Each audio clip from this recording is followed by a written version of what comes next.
जाग जा रे योगी, मिटा दे आलस के घेरे। अमृत वेले बाबा पुकारे, देखो बाहें पसारे।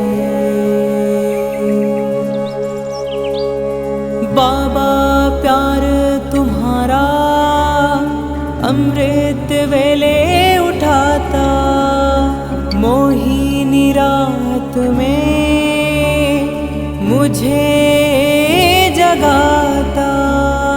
प्रेम की घंटी हृदय मंदिर में बजती, परमात्मा पुकार में आत्मा सुनती। नींद पर होती योग की विजय, माया के होते सहज पराजय। आराम नहीं मिलन चाहते, बाबा संग आत्मा खिल जाती।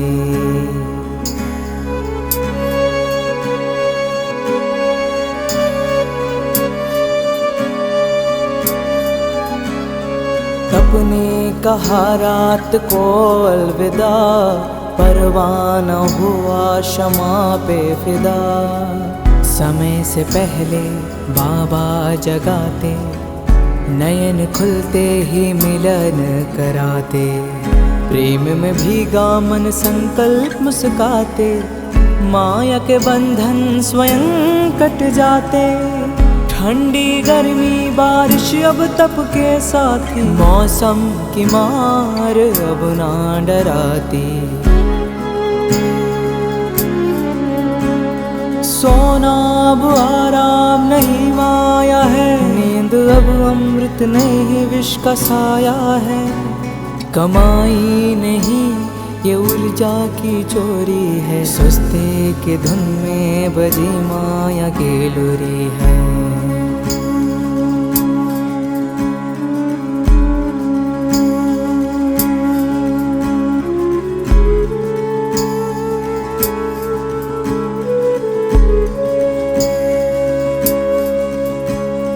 आराम की चाह वो रूह की लाचारी है, तप की राह में मन की हेरा फेरी है। जागृत में विश्व कल्याण का सूत्र हूँ, ब्रह्म मुहूर्त का प्रहरी मैं शिव पुत्र हूँ।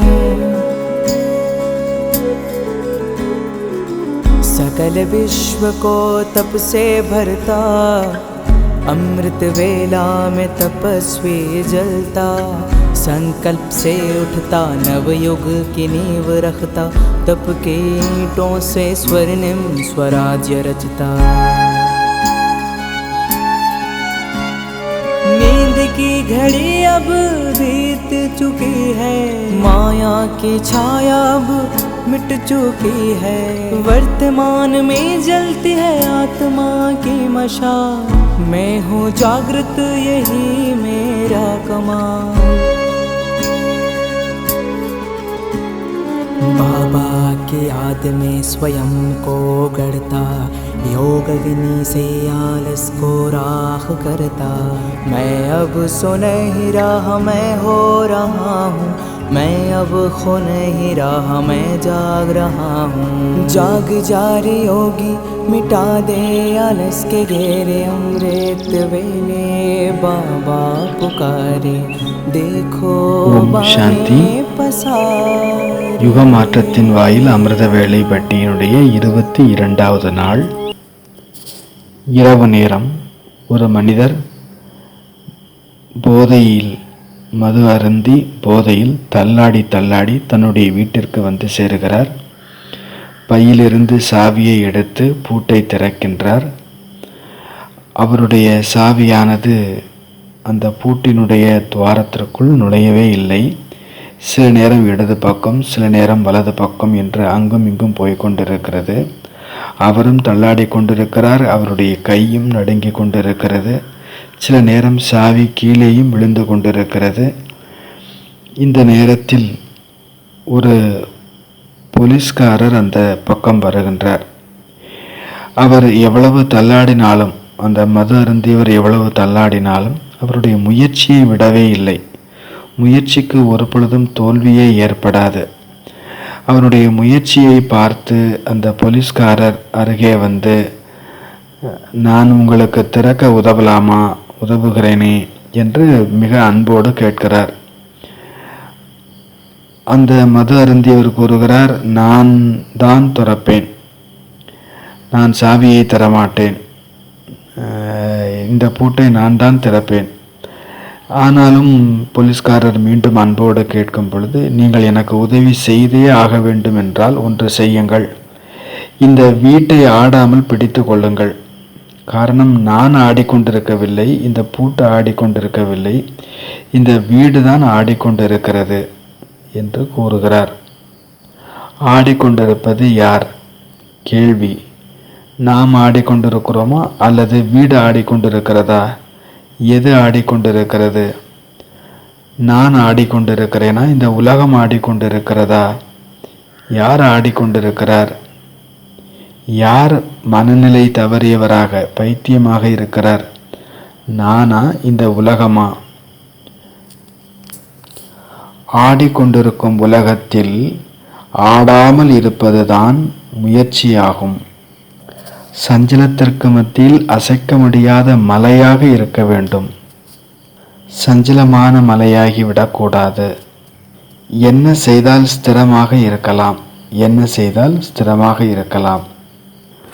நாலாபுறமும் பூகம்பம் இருந்தாலும் உள்ளுக்குள் நாம் அசைக்க முடியாதவராக இருக்க வேண்டும். இன்று சாதனாவினுடைய 22வது தினம். இன்றைய பாபாவினுடைய மகா வாக்கியம் அமிர்த வேளை பிரம்மா பாபாவினுடைய விசேஷமான பாடம். எப்படி இங்கே அதாவது மதுபனில் கூட ஒவ்வொரு நாளுமே வந்து கொண்டிருக்கும் விருந்தினர்களை விசேஷமாக உபசரிக்கிறீர்கள். விதவிதமான உணவு வகைகளை வழங்கி ஒவ்வொரு நாளும் ஏதாவது புதியதான ஒரு ஐட்டம் சேருகிறது உணவு உண்பதற்காக. அதே போலத்தான் பிரம்மா தாயும் கூட குழந்தைகளை விசேஷமாக ஒவ்வொரு நாளும் உபசரிக்கின்றார். வதனத்திலும் பிரம்மா பாபா குழந்தைகளினுடைய ஜொலிப்பு இல்லாமல், அலங்காரம் இல்லாமல் இருக்கவே முடியாது. தாயிடம் அன்பு இருக்கும் இல்லையா? பாபா, பிரம்மா பாபா நமது தாய் ஆன்மீக பாசம் கொண்டிருப்பவர். வதனம் என்பது பரமாத்மாவினுடைய சமையலறை. பிரம்மா பாபா அதில் செஃப்பாக இருக்கிறார்.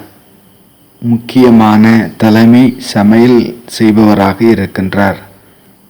Brahma cook in the kitchen of God. Brahma யார்? குக்காக இருக்கிறார், செஃப்பாக இருக்கிறார் பரமாத்மாவினுடைய சமையலறையில், கிச்சனில். ஆக சூட்சும ஸ்நேகத்தினுடைய ஆவாகனத்தோடு குழந்தைகளை ஸ்பெஷலாக வரவேற்கின்றார். சாக்காரத்தில் பிரம்மா இருக்கும் பொழுது கூட உங்களுக்கு நினைவு இருக்கிறது தானே? ஒவ்வொரு குரூப்பையும் விசேஷ ஸ்நேகத்தின் சொரூபத்தோடு தன்னுடைய கைகளால் குழந்தைகளுக்கு பாபா உணவு ஊட்டினார். அதே ஸ்நேகத்தினுடைய சமஸ்காரம் இப்பொழுதும் பிராக்டிக்கலில் நடந்து கொண்டிருக்கிறது. இதில் குழந்தைகள் தந்தைக்கு சமமாக ஆகார ரூபத்தை தாரணை செய்து அனுபவம் செய்தாகவே வேண்டும். அமிர்த வேளை பிரம்மா பாபா வாருங்கள் குழந்தைகளே, வாருங்கள் குழந்தைகளே என விசேஷமாக அழைக்கின்றார். விசேஷமாக சக்திகளினுடைய ஊட்டச்சத்தினை குழந்தைகளுக்கு ஊட்டுகின்றார். எப்படி இங்கே நெய் ஊட்டப்படுகிறது, கூடவே எக்ஸசைஸையும் செய்ய வைக்கப்படுகிறதோ அதே போலத்தான் வதனத்திலும் நெய் ஊட்டப்படுகிறது. அதாவது சூட்சும சக்திகளுக்கான பொருள் கொடுக்கப்படுகிறது. சூப்பர் ஃபுட் சொல்லுவாங்க இல்லையா? அதி சக்தி நிறைந்த உயர்ந்த உணவு சொல்லுவாங்க இல்லையா? அது போல பாபா கொடுக்கிறார். பிறகு அபியாசம், எக்ஸசைஸ் ரொம்ப முக்கியம். எக்ஸசைஸும் பாபா செய்ய வைக்கிறார், பயிற்சி செய்ய வைக்கிறார். புத்தி பலத்தின் மூலமாக பாபா நம்மை வலம் வர செய்கின்றார். ஒரு கணத்தில் பரந்தாமம், மறு கணத்தில் சூட்சுமோதனம், அடுத்த கணத்தில் சாகார சிருஷ்டி, பிராமண வாழ்க்கை. 3 உலகத்திற்கும் வலம் வரக்கூடிய அதிவேகமாகவும் மிக நிதானமாகவும் அனுபவம் செய்ய வேண்டிய இடமாகும். மராத்தான் ஓடுகிறார்கள் இல்லையா, மிக நீண்ட தொலைவுக்கு அவங்க ரன்னிங் ஓடுறாங்க. அதில் வாழ்க்கையில் பல நன்மைகள் அடங்கி இருக்கிறது. ஆக கேட்டிங்களா பிரம்மா பாபா என்ன செய்கிறார்? பிரம்மா பாபாவை பற்றி என்னென்ன விஷயம் கேட்டீங்க? எல்லாவற்றிற்கும் முதலாவதாக அவர் யார்? தாய். நேற்று நாம் தாயை பற்றி நிறைய விஷயங்கள் உரையாடல் செய்தோம், சிந்தனை செய்தோம். ஸ்ரீமத் நமக்கு தாய், ஞானம் நமக்கு தாய், யோகா நமக்கு தாயாக இருக்கிறது.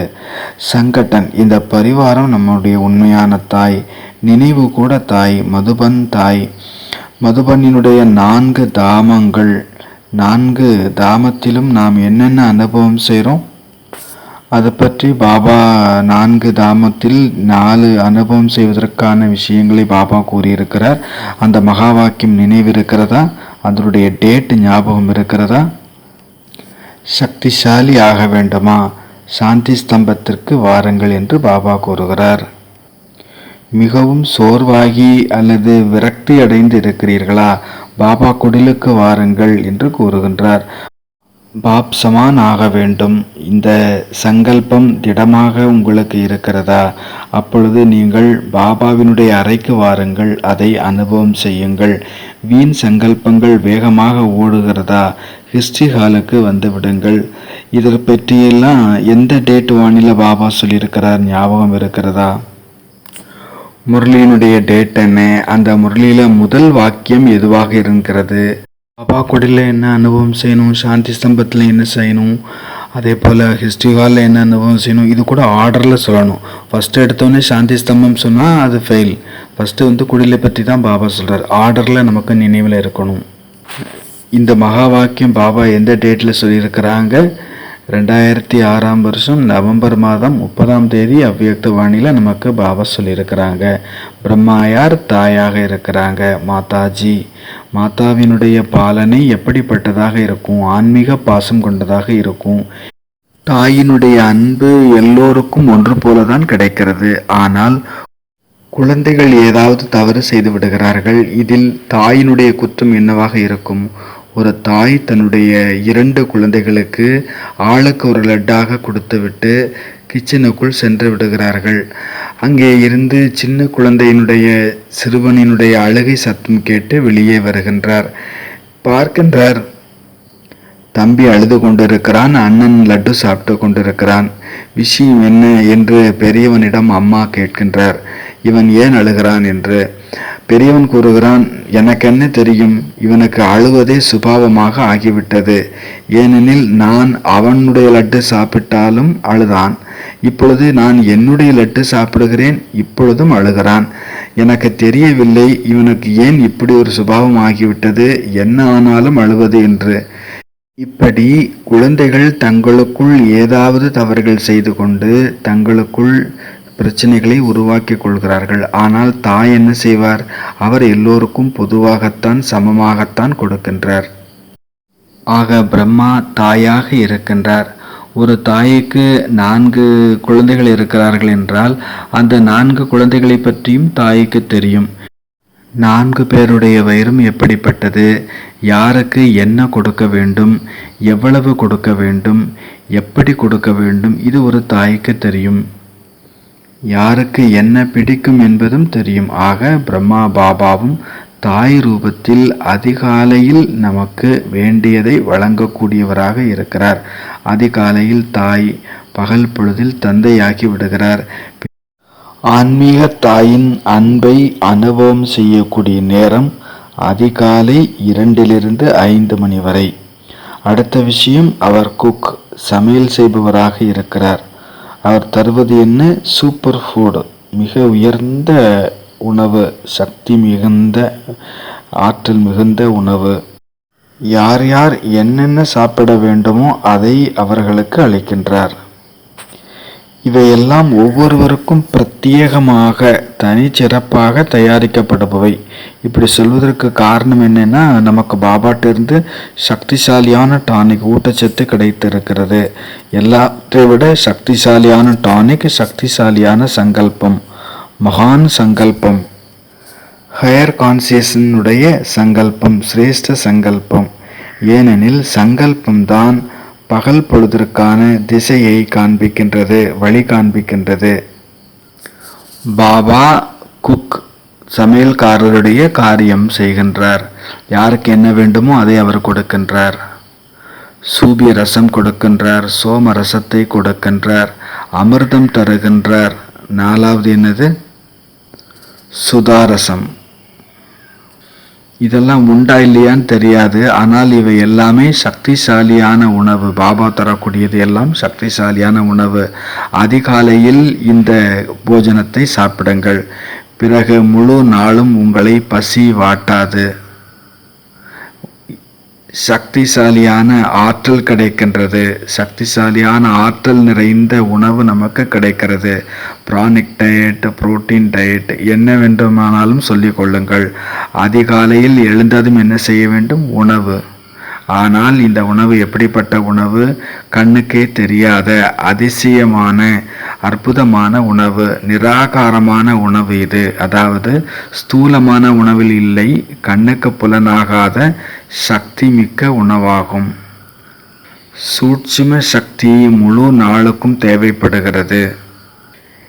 ஏன் எனில் ஒவ்வொருவருக்கும் மாயாவினுடைய ரூபம் தனித்தனியானது. இதை புரிந்து கொள்ள வேண்டும், அறிந்து கொள்ள வேண்டும். இது பற்றி பாபா சொல்லியிருக்கிறாங்க. 87க்கானது. புனிதமான அன்னப்பறவைகளுக்கு 2 சக்திகள் உள்ளன. ஒன்று கண்டறியும் சக்தி, இன்னொன்று தீர்மானிக்கும் நிர்ணயம் செய்யும் சக்தி. முழு நாளிலும் இந்த சக்திகள் தான் நமக்கு உதவிகரமாக இருக்கிறது. கண்டறிதல். எந்த ஆத்மாக்கள் நம் எதிரே வருகிறார்கள், என்ன சூழ்நிலை நம் எதிரே வருகிறது, அவற்றை நாம் கண்டறியாவிட்டால், கண்டறிய தெரியவில்லை என்றால் பிறகு என்னவாகும்? ஏமாற்றமாகும். நம்முடையவர்கள் யார், மாற்றான் யார்? கண்டறியும் சக்தி இல்லாத போதுதான் ஏமாற்றம் என்பது கிடைக்கின்றது. ஆக சூக்ஷ்ம சக்திகளினுடைய தேவை உள்ளது. மனம் கொஞ்சம் கொஞ்சமாக ஒவ்வொரு நாளும் சூட்சமமாகிக் கொண்டே செல்ல வேண்டும். அடுத்து அவர் ஜிம் ட்ரைனராகவும் இருக்கிறார். எக்ஸசைஸ் செய்ய வைக்கின்றார். நமக்கான பர்சனல் ட்ரைனராக, தனிப்பட்ட பயிற்சி அளிப்பவராக இருக்கிறார். எக்ஸசைஸ் கற்றுத்தருகிறார். இன்றைக்கான எக்ஸசைஸ் என்னது? ஸ்தூலவதனம், சூட்சுமவதனம், பரந்தாமம். இப்போ இதில் இன்னொரு விஷயம் சேர்த்துப்போம். ஒரே மூச்சில் ஸ்தூலவதனம், சூட்சுமவதனம், பரந்தாமம் அனுபவம் பண்ணணும். அதாவது மூச்சு உள்ளே இழுக்கும் பொழுது ஒரே நேரத்தில் 3ஐயுமே அனுபவம் செய்யணும். அதுபோல் மூச்சு விடும் பொழுது ஒரே நேரத்தில் பரந்தாமம், வதனம், சூட்சுமவதனம், ஸ்தூலவதனம் 3ஐயுமே அனுபவம் செய்யணும். மூச்சு இழுக்கும் பொழுது ஒரு சேர்ந்தாற் போல மேல் நோக்கி செல்ல வேண்டும் 3 வதனத்திற்கும். பிறகு மூச்சு விடும் பொழுது ஒரே நேரத்தில் மேலே இருந்து கீழே வர வேண்டும் 3 வதனத்திற்கும் வந்துவிட வேண்டும். அனுபவம் செய்ய வேண்டும். பயிற்சி செய்யுங்கள். மூச்சு எடுக்கும் பொழுது 1 2 3, மூச்சு விடும் பொழுது 3 2 1. அதாவது ஸ்தூலவதனம், சூட்சுமவதனம், பரந்தாமம், பரந்தாமம், சூட்சுமவதனம், ஸ்தூலவதனம். இதில் இன்னொரு விஷயமும் சேர்த்து கொள்வோம். முதல்ல இது நம்ம சொல்லியிருக்கிறோம், ஸ்கர் பிரீத்திங் அல்லது பாக்ஸ் பிரீத்திங் அப்படின்னு சொல்கிறோம். 1 2 3 4 மூச்சு இழுக்கணும். 1 2 3 4 உள்ளுக்குள்ளேயே மூச்சை நிறுத்தி வைத்து கொள்ளணும். 1 2 3 4 மூச்சு விடணும். 1 2 3 4 வெளியில் நிறுத்தி வைக்கணும். இப்படி 1 2 3 4 1 2 3 4 மெல்ல மெல்ல அதிகரித்து கொள்ளவும் செய்யலாம். அதாவது 1 2 3 4 5 6 வரைக்கும் மூச்சு இழுங்க. 1 2 3 4 5 6 வரைக்கும் மூச்சை உள்ளே நிறுத்திக்கோங்க. அதே போல் 6 வரைக்கும் மூச்சை வெளிவிடணும். 6 வரைக்கும் வெளியில் நிறுத்தியே வைக்கணும். பிறகு இன்னும் பயிற்சி செய்ய செய்ய 1 2 3லேருந்து 10 வரைக்கும் நீங்கள் மூச்சு இழுத்துட்டு 1 2 3 4 5 6 10 வரைக்கும் மூச்சை உள்ளே நிறுத்தி பிறகு 10 வரைக்கும் வெளியே விட்டு 10 வரைக்கும் வெளியே நிறுத்தி வைக்கணும். 10 10 10ஆக நாம் அதிகரிக்கணும். இந்த பயிற்சியை எங்கே செய்யணும்? விதை ரூபஸ்திதிக்கான பயிற்சியாக செய்யணும். இந்த பயிற்சியை விதை ரூபஸ்திதியோடு இணைக்க வேண்டும். பரந்தாமத்தில் தன்னை இணைத்து கொள்ள வேண்டும். அல்லது இப்பொழுது சொன்ன மாதிரி ஒரே சுவாசத்தில் 3 உலகத்திற்கும் வல வருவது, ஒரே சுவாசம் விடும் பொழுது 3 உலகத்துக்கும் வருவது, ஒரே மூச்சு. மெல்ல மெல்ல மெல்ல பயிற்சி செய்து செய்து ஒரே மூச்சில் முழு பாடி ஸ்கேனிங் பண்ணணும். ஒரே மூச்சு விடும் பொழுது மேலிருந்து கீழே, கீழிருந்து மேலே ஸ்கேனிங் பண்ணணும். சுவாசமும் உடலை ஸ்கேன் பண்ணுறதும் சேர்ந்து நடக்கணும். 3 உலகத்திற்கும் ஒரு பயிற்சி செய்யணும். விதை ரூபமும் இந்த ஒரு பயிற்சி செய்யணும். இதையெல்லாம் மெல்ல மெல்ல செய்து ஆரம்பிக்கணும். சுவாசம் எடுக்கிறோம், நிறுத்தி வைக்கிறோம், விடுகிறோம், பிறகு திரும்பவும் மூச்சை எடுக்கிறோம். வெளியில் நிறுத்தி வச்சுட்டு பிறகு எடுக்கணும். இந்த பயிற்சியை பரந்தாமத்தினுடைய விதை ரூபத்திலையும் செய்து பார்க்கணும். இல்லைன்னா என்னவாயிடும்னா தூக்கம் வந்துடும். சுவாசத்தோடு கூடவே யோகத்தை இணைக்க வேண்டும். சுவாசத்தோடு கூடவே ட்ரில்லைஸ் இணைக்கணும். சுவாசத்தோடு சேர்த்து பாடி ஸ்கேனிங் சேர்க்கணும். இந்த சுவாசம் என்பது பிராணிக்கு கருவியாகும், டூல். எவ்வளவு நீளமான சுவாசம், எவ்வளவு ஆழமான சுவாசம். பிறகு கொஞ்சம் கொஞ்சமாக சுவாசமே உணவாக மாறிடும். பிரித்தாரியன் உணவு ஆகிவிடும் இந்த மூச்சு. இந்த பிராணிக் ஊர்ஜாவில் தான் எல்லாமே அடங்கி இருக்கிறது, நிறைந்திருக்கிறது. இந்த அபியாசம் எவ்வளவு பிரதேரியன் ப்ராக்டிஸ்னஸ் இருக்கிறாங்களோ அவங்க எல்லாருமே square breathing, box breathing practice பண்ணிகிட்டே இருக்கிறாங்க. எப்போ செய்கிறாங்க? முழு நாளும். எப்போல்லாம் உங்களுக்கு நேரம் கிடைக்குதோ கண்ணை மூடுங்க, சுவாசம் உள்ளே நிறுத்தி வைங்க. 4 வரைக்கும் முதல்ல எண்ணுங்க. 1 2 3 4. எந்த ஒரு சப்தமும் அடுத்தவங்களை போய் தொந்தரவு பண்ணக்கூடாது, சூட்சமமாக பண்ணுங்க. எவ்வளவு மூச்சில் நீங்கள் கவனம் கொடுப்பீங்க, பயிற்சி செய்வீங்க, அவ்வளவு உங்களுக்கு ஆரோக்கியம் நல்லா இருக்கும். அடிக்கடி தலைவலி வருது, இருமல் வருது, ஏதாவது வந்துட்டே இருக்குதுன்னா நீங்கள் ப்ரீத்திங் பண்ணுறதுல கவனம் கொடுக்கணும். எல்லா எக்ஸசைஸும் பண்ணுறோம், ரன்னிங் பண்ணுறோம், மெரத்தான் பண்ணுறோம். கோவிட் நேரத்தில் கூட பாரதத்தில், உலகத்தில் உணவில் கொஞ்சம் கூட கம்மி இல்லாமல் இருந்துச்சு. எது கம்மியாக இருந்துச்சு? ஆக்சிஜன் கம்மியாக இருந்துச்சு. சிலிண்டர் காலியாகிடுச்சு. மக்கள் எதனால் இறந்து போனாங்க? அரசாங்க ஹாஸ்பிட்டலில் ஆம்புலன்ஸாக வந்து நின்றுச்சு வண்டி. எதுக்காக? ஆக்சிஜன் இல்லாமல் இருந்துச்சு. பேஷண்ட்டு ஆம்புலன்ஸ்லேயே இறந்துருக்கிறாங்க. ஐசியூ வந்து சேர்றதுக்குள்ளே இறந்து போயிருக்கிறாங்க. ஆக்சிஜன் சிலிண்டரே காலி ஆயிடுச்சு. ஏன்னா ஒவ்வொரு பேஷண்ட்டுக்கும் அவ்வளவு ஆக்சிஜன் கொடுக்கப்பட்டது. உணவுக்கு தட்டுப்பாடே இல்லை உலகத்தில். தட்டுப்பாடு ஆக்சிஜனுக்கு தான் இருந்தது. நுரையீரல் பலகீனம் அல்லது எதுவாக இருந்தாலும் சரி, ஆக்சிஜனுடைய கம்பி. இந்த காற்றில் வெறுமனே ஆக்சிஜன் மட்டும் நம்ம எடுக்க போகிறது கிடையாது. இந்த காற்றில் அதை விடவும் சூட்சமமான தத்துவம் இருக்கிறது. எல்லாவற்றிலும் முதல்ல சூட்சமமான தத்துவங்கிறது காற்று தான். அந்த காற்றிலையும் அதிக சூட்சமமாக இருக்கிறது ஆக்சிஜன். அந்த ஆக்சிஜன்லேயும் சூட்சமமாக இருக்கிறது வந்து பிராண ஊர்ஜா, பிராண ஆற்றல். இந்த காற்றினில் பிராண ஊர்ஜாவும் இருக்கிறது. அந்த பிராணிக் ஊர்ஜாவை தனக்குள் தாரணை செய்ய வேண்டும். நான் பிராணிக் ஊர்ஜாவால் நிறைந்து இருக்கிறேன். பிராணா இஸ் மை ஃபுட். இந்த பிராண சக்தி என்னுடைய உணவாகும். இந்த பிராணன்தான் என்னுடைய உண்மையான உணவு. இந்த பாவனையில் நிலைத்திருக்க வேண்டும். நான் பசி, தாகம், தூக்கத்திலிருந்து விடுதலை அடைந்திருக்கிறேன். உணவினில் நாம் எக்ஸ்பெரிமெண்ட், ஆராய்ச்சி செய்து செய்து ஃபுட் ஃப்ரீடம், உணவிலிருந்து விடுதலை என்ற ஸ்டேஜ் வரை நாம் போய் சேர வேண்டும். ஏனெனில் உணவு எல்லாவற்றை காட்டிலும் மிகப்பெரிய தடை அல்லது பந்தனம், கட்டுவாக இருக்கிறது. அசரீரி ஸ்திதியில் நாம் வந்துவிட்டோம் என்றால் நாம் முற்றிலும் சுதந்திரமானவராகி விடுகிறோம். எதுவரை சிஸ்டத்தில் உணவு இருக்கிறதோ அதுவரை அசரீரி ஸ்திதி என்பது வெகு தொலைவில் இருக்கும். உணவு பிடியிலிருந்து நாம் வெளியே வர வர, அப்பால் செல்ல செல்ல தமக்கு தாமாகவே அசரீரி நிலை என்பது உருவாகிவிடும். பிறகு இதை சொல்வதற்கான அவசியம் கூட இருக்காது. எது? நான் ஆத்மா.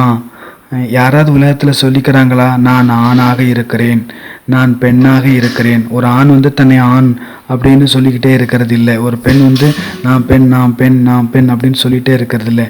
அவங்க அதுவாகவே இருக்கிறாங்க. உள்ளுக்குள்ளே அந்த உணர்வு அவங்களுக்குள்ளே நிறைஞ்சி இருக்கிறது. நாமும் 24 மணி நேரமும் இரவும் பகலும் நான் ஆத்மா ஆத்மான்னு சொல்லிட்டே இருக்கிறோம். ஏன்னா இன்னும் ஆழ் மனதில் இன்னும் அது ஸ்வீகாரமே ஆகலை நான் ஆத்மா என்று. உள்ளுக்குள் நுணுக்கி நுணுக்கி இடித்து இடித்து பொடியாக்கி நான் சரீரம் என்பதைத்தான் நிறைத்து வைத்திருக்கிறோம். எனக்கு தேவை தூக்கம், எனக்கு தேவை உணவு, எனக்கு தேவை தண்ணீர். இப்படித்தான் நாம் பழகி வந்திருக்கிறோம். காரணம், நான் சரீரம் என்ற உணர்வு. அசரீர ஸ்திதியில் இந்த மூன்றுமே கீழே விழுந்து விடுகிறது, அதாவது நம்மை விட்டு தாமாய் விலகுகிறது. ஆகவே மனிதர்கள் சமாதியில் வருடக்கணக்கில் இருக்கிறார்கள். இமாலயத்தில் பழம் இல்லை, தண்ணீர் இல்லை, எப்படி இருக்கிறார்கள்? ஆச்சரியமாக இருக்கிறது. ஒரு மனிதர் 1940 6 மாதம் வரைக்கும் மண்ணுக்குள்ளே புதைக்கப்பட்டு இருந்தார். அவரை எடுக்கும் பொழுது 6 மாதத்துக்கு பிறகு உயிரோட இருந்தார். ஆயிரக்கணக்கான மக்களுக்கு மத்தியில் இது நியூஸ் பேப்பரில் வந்தது. இதெல்லாம் எப்படி நடந்தது? சாப்பிடலை, குடிக்கலை, அங்கே காற்று கூட இல்லை.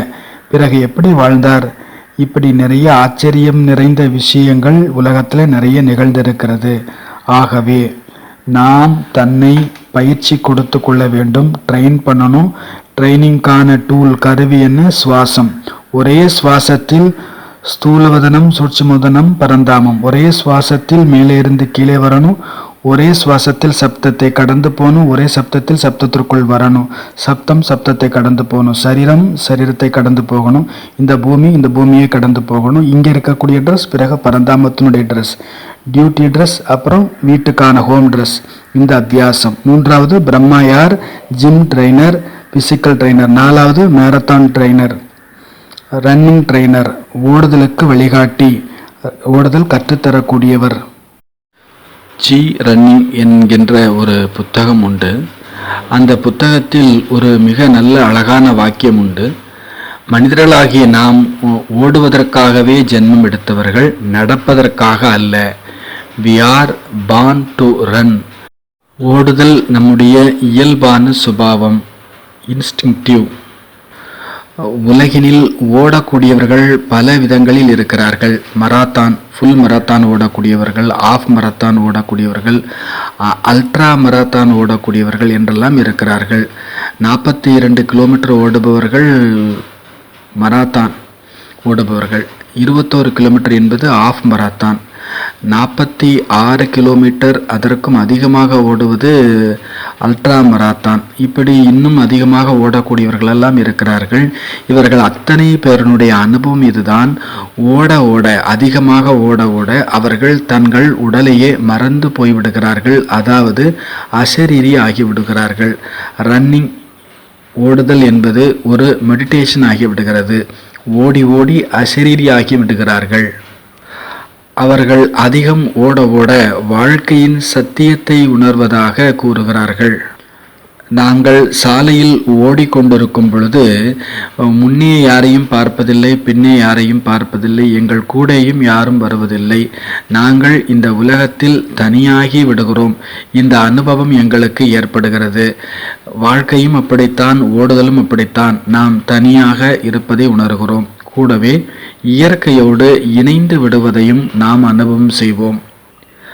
நாம் அதிகாலையில் ஓடும் பொழுது அருமையான காற்று, அழகான மேகங்கள், அதிகாலையில் ஓடும் பொழுது சூரிய உதயம், இப்படி இயற்கையை பார்த்து பார்த்து ஓடும் பொழுது அதனுடைய கிரணங்கள், மழை, காற்று, புயல் என எல்லா விதமான இயற்கையோடும் நாம் இணைந்து விடுகிறோம். ஆக ரன்னிங் என்பது என்னது? ஒரு ஸ்பிரிச்சுவல் ஆக்டிவிட்டி, ஒரு ஆன்மீக செயல்பாடு. யார் யாரெல்லாம் மராத்தான் ஓடி இருக்கிறீங்க, ஓடுறவங்க இருக்கிறீங்க. ஆனால் ஒரு விஷயம், ஓடுறதுங்கிறது புகழுக்காகவோ பேருக்காகவோ பரிசுக்காகவோ கேடயத்துக்காகவோ கிடையாது.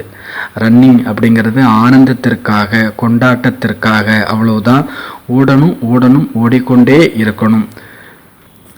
நாம் ஓட ஓட ஓட உள்ளுக்குள் ஒரு சக்தி வெளிப்படைகின்றது. ஓட ஓட நல்ல நல்ல அப்படிப்பட்ட சிந்தனைகள் உருவாகுகின்றன.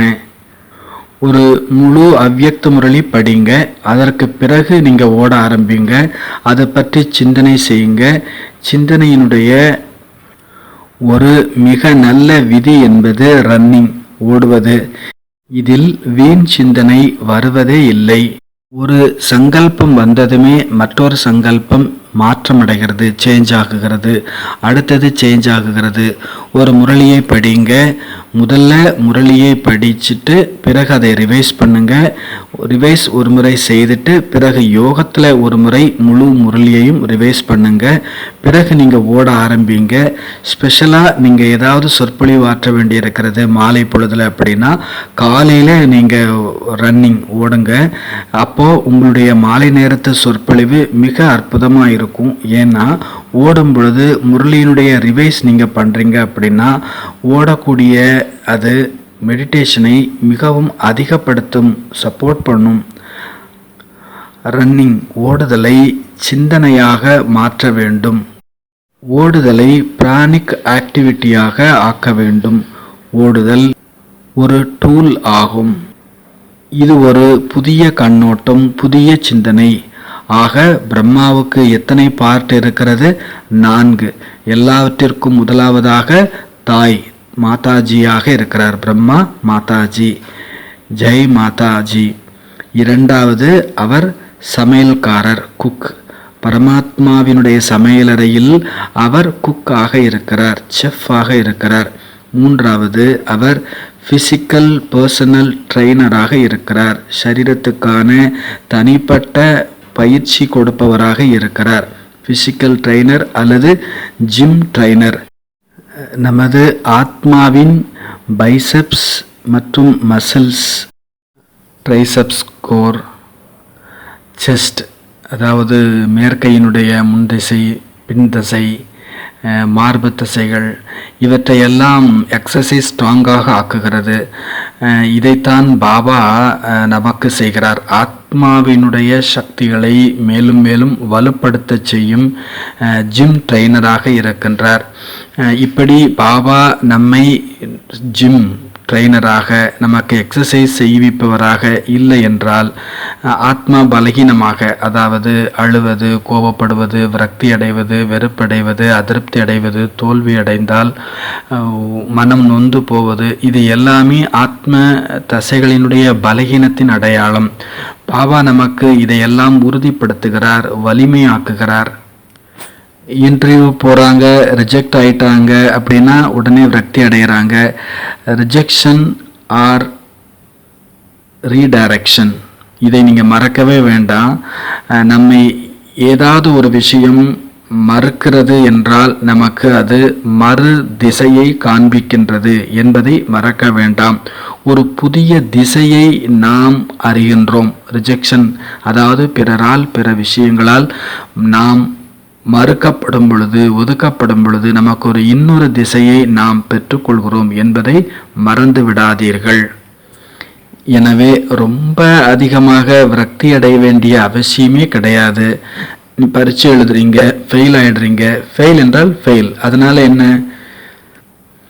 போங்க, போய் திரும்பவும் படிங்க. இதில் ஏன் துக்கம் அடையணும்? இன்னொரு வாய்ப்பு படிக்கிறதுக்கு ரொம்ப நல்ல விஷயந்தானே, ரொம்ப நல்லது, ரொம்ப நல்லது. எப்போ நான் ஃபஸ்ட்டு MBBAயில் படிச்சுட்டு இருந்தேனோ அப்போ நான் யோசித்தேன், நான் இப்போ ஃபெயில் ஆகிட்டா ரொம்ப ரொம்ப நல்லதாயிடும். ஏன்னா நான் அவ்வளோ முழுசையும் படிக்கவே இல்லை. வாபஸ் நான் திரும்பவும் படிக்கணும்னா நான் ஃபெயில் ஆனால் தான் படிப்பேன். பாஸ் ஆகிட்டேன்னா இந்த விஷயத்தை நான் படிக்கவே மாட்டேன். குறைவாக மார்க் எடுத்து பாஸ் ஆகிறதுக்கு பதிலாக ஃபெயில் ஆகிட்டா ரொம்ப நல்லது, முழு புத்தகத்தையும் படிக்கலாமே, இந்த சிந்தனை எனக்கு நிறைய இருந்தது. மற்ற மாணவர்கள் டேவிட்சன் புக்கை வாங்கி படித்து கொண்டிருந்தார்கள். அது மிகச்சிறிய புக்காக இருந்தது. நான் வாங்கிய புக்கோ ஹாரிசன் புக். அது பிஜியில் படிக்கக்கூடிய விஷயம். 2 வால்யூம் இருந்தது. அவ்வளவு பெரிய பெரிய புக். நான் முதல் ரீடிங்கை அப்பந்தான் ஆரம்பித்தேன். மாணவர்கள்லாம் என்னை பார்த்துட்டு ஓடிட்டாங்க. இப்போந்தான் நீ படிக்கவே ஆரம்பிக்கிறியா? அவர்கள் எல்லோரும் ரிவிஷன் ஆரம்பிச்சிட்டு இருந்தாங்க. எக்ஸாம்பிள் வரக்கூடியது எதுவோ அதை அவங்க படிச்சுட்டு இருந்தாங்க. நானும் அதை விட்டுட்டேன். எக்ஸாமில் என்ன வரப்போகுது? ஒவ்வொருவரும் என்னை பார்த்துட்டு போயிட்டு இருந்தாங்க. அரே இப்போ தான் ஃபஸ்ட் ரீடிங்கா அப்படின்னு சொல்லிட்டு நான் ஃபஸ்ட் ரீடிங் அப்போ தான் ஃபஸ்ட்டு அண்டர்லைனே பண்ண ஆரம்பித்தேன். நிறைய படிக்க வேண்டியது பாக்கி இருந்துச்சு. நாளைக்கு எக்ஸாம், அது ஒன்றுமே கிடையாது. நான் அமைதியாக படிச்சுட்டு இருந்தேன். ஏன்னா நான் முடிவு பண்ணியிருந்தேன் ஃபெயில் ஆகிட்டா ரொம்ப நல்லது, ஏன்னா ஃபெயில் ஆகிடலாம், ஆனால் இந்த புத்தகத்தை முடிப்பது என்பது ரொம்ப முக்கியமானது. எக்ஸாமில் பாஸ் பண்ணுறதுங்கிறது இம்பார்ட்டண்ட், முக்கியமானது கிடையாது. ஹாரிசன் அப்படிங்கிற பெயருடைய புத்தகம் இருந்தது. என்னுடைய அம்மா கூட சொல்லிட்டு இருப்பாங்க, ஹரி ஹரி பக்த ஹரிசன் அப்படின்னு சொல்லுவாங்க. ஆக பிரம்மா யார்? குக், சமையல் செய்பவர். அடுத்து பிரம்மா பிடி டீச்சர், உடற்பயிற்சி ஆசிரியர்.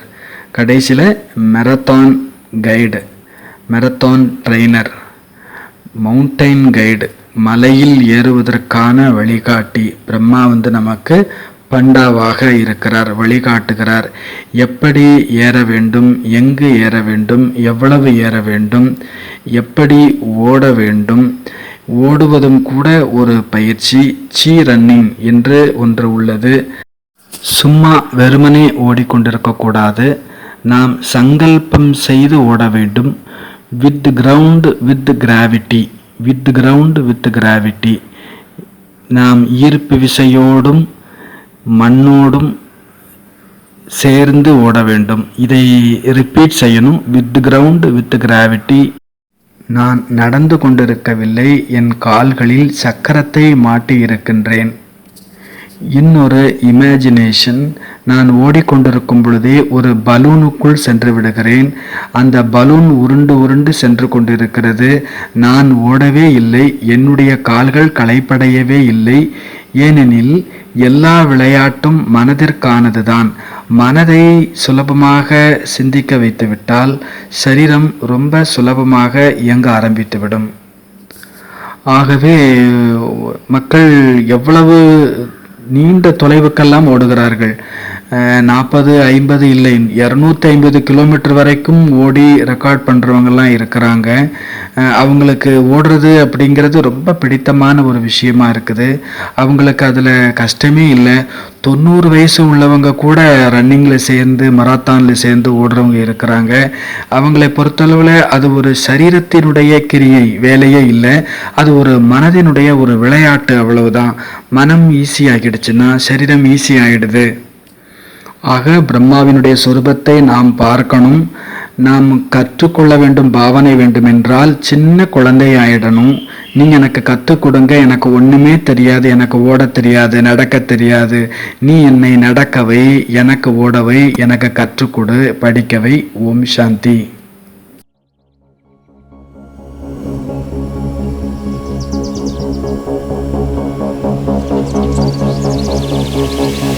मन्मना भव शिव बाबा सततम, निराकार तेजोमय पावनम, प्रभात काले स्मरणं दिव्यं, सत्यं शिवं सुंदरं चिंतनम्। तोड़ दे नींद की जंजीरें, थाम ले तप की मशालें। तोड़ दे नींद की जंजीरें, थाम ले तप की मशालें। फाड़ दे आलस की काली चादर, निद्रा से तप का न कर अनादर। सपनों का विष पीने से कर इनकार, रूहानी योद्धा कर अब ललकार। न सो न लेट, हो जा तैयार। उठ चल कर दम का संहार। तोड़ दे नींद की जंजीरें, थाम ले तप की मशालें। तोड़ दे नींद की जंजीरें, थाम ले तप की मशालें। जागने से दुनिया बदलेगी। तेरे एक संकल्प से क्रांति गूंजेगी। उठ तपस्वी, उठ तपस्वी, तू उठे तो विश्व संवरेगा। तू जगे तो भाग्य निखरेगा। अमृत वेले की है पुकार। ना रुक ना झुक, हो जा निराधार, बढ़ चल बढ़